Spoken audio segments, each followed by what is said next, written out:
First Maccabees Chapter 5 Victories over hostile neighbors. When the nations round about heard that the altar had been rebuilt and the sanctuary restored as before, they were enraged.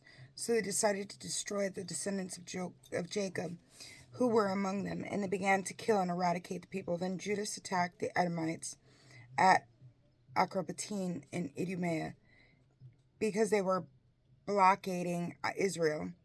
He dealt them a heavy blow, humbled and despoiled them. He also remembered the malice of the Baanites, who had become a snare and a stumbling block to the people by ambushing them along the roads. He forced them to take refuge in towers, where he besieged. He put them under the ban and burned down their towers along with all who were in them. Then he crossed over to the Ammonites, where he found a strong army. Oh my God.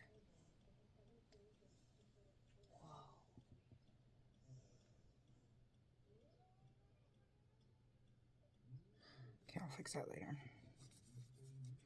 Then he crossed to the Ammonites, where he found a strong army and a large body of people, with Timothy as their leader. He fought many battles with them, routed them, and struck them down. After seizing Yatir and its villages, he returned to Judea, liberation of Jews in Galilee and Gilead. The Gentiles in Gilead assembled to destroy the Israelites who were in their territory. These then fled to the stronghold of Dathema. They sent a letter to Judas and his brothers. Sorry, this is just really too hard. They sent a letter to Judas and his brothers, saying, "The Gentiles around us have assembled against us to destroy us, and they are preparing to come and seize this stronghold to which we have fled.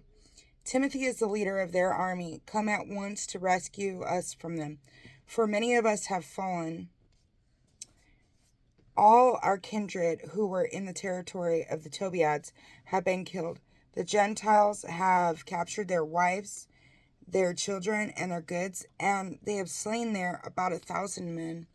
While they were reading this letter, suddenly other messengers with garments torn arrived from Galilee to deliver a similar message, that the inhabitants of Ptolemais, Tyre, and Sidon, and the whole of Gentile Galilee had joined forces to destroy us. When Judas and the people heard of this, a great assembly convened to consider what they should do for their kindred who were in distress and being attacked by enemies. Judas said to his brother Simon, "Choose men for yourself and go rescue your kindred in Galilee. My brother Jonathan and I will go to Gilead."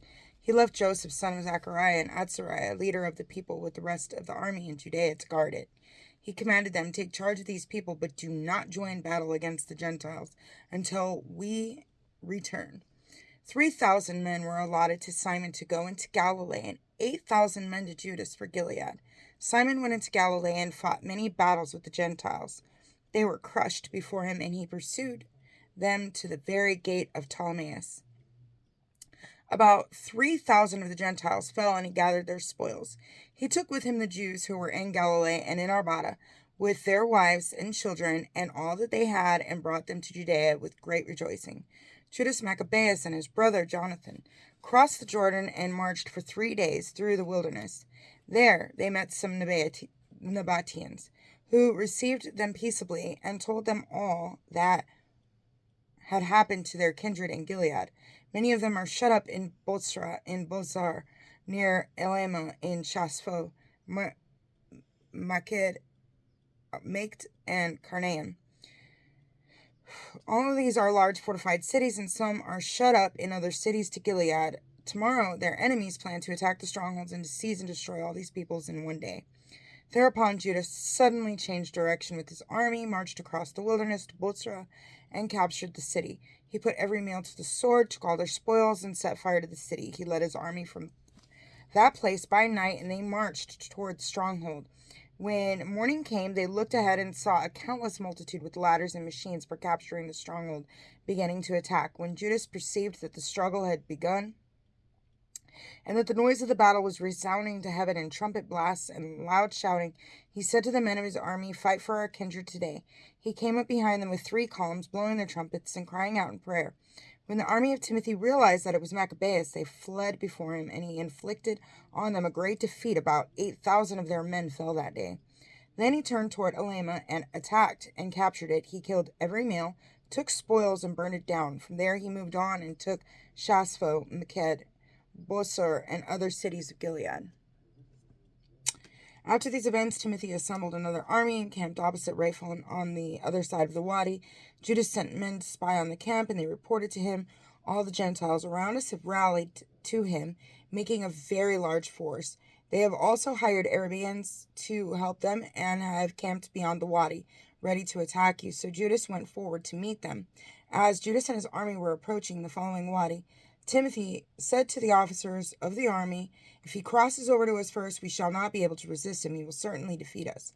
But if he is hesitant and camps on the other side of the river, we will cross over to him and defeat him." But when Judas reached the following wadi, he stationed the officers of the people beside it and gave them this order: "Do not allow anyone to encamp. All must go into battle." He was the first to cross to the attack, with all of the people behind him, and all the Gentiles were crushed before them. They threw away their arms and fled to the temple enclosure at Carnium. But Judas's troops captured the city and burnt the temple enclosure with all who were in it. So Carnium was subdued, and Judas met with no more resistance. Return to Jerusalem. Then Judas assembled all the Israelites, great and small, who were in Gilead, with their wives and children and their goods, a very large company, to go into the land of Judah.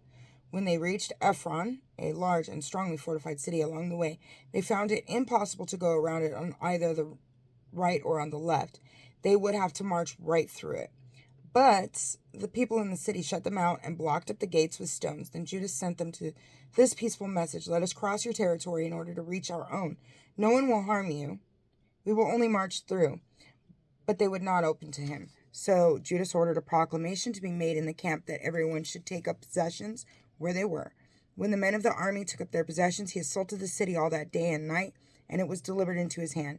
He put every male to the sword, leveled the city, took spoils, and passed through it over the slain.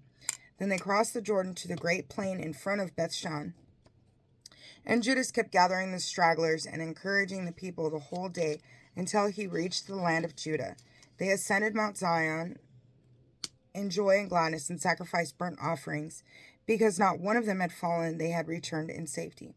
Joseph and Azariah defeated. In those days, when Judas and Jonathan were in the land of Gilead, and Simon his brother was in Galilee opposite Ptolemais, Joseph, son of Zechariah, and Azariah, the leaders of the army, heard about the brave deeds and the fighting that they were doing. They said, "Let us also make a name for ourselves by going out and fighting against the Gentiles around us." They gave orders to those of their army who were with them and marched against Jemneh. But Gorgias and his men came out of the city to meet them in battle. Joseph and Azariah were routed and were pursued to the frontiers of Judea, and about 2,000 Israelites fell that day. It was a great setback for the people because they had not obeyed Judas and his brothers, thinking that they would do brave deeds. But they were not of the family through whom Israel's deliverance was given. Victories at Hebron and Azotus. The valiant Judas and his brothers were greatly honored in all of Israel and among all the Gentiles, wherever their name was heard, and people gathered around them and praised them. Then Judas and his brothers went out and attacked the Edomites in the land toward the south. He took Hebron and its villages, and he destroyed its strongholds and burned the towers around it. He then set out for the land of the foreigners and passed through Marisa. On that day, some priests fell in battle, who had gone out rashly to fight in their desire to do brave deeds. Judas then turned towards Azotus in the land of the foreigners. He destroyed their altars and burned their carved images of their gods, and after plundering their cities, he returned to the land of Judah. The word of the Lord. Thanks be to God. God bless you.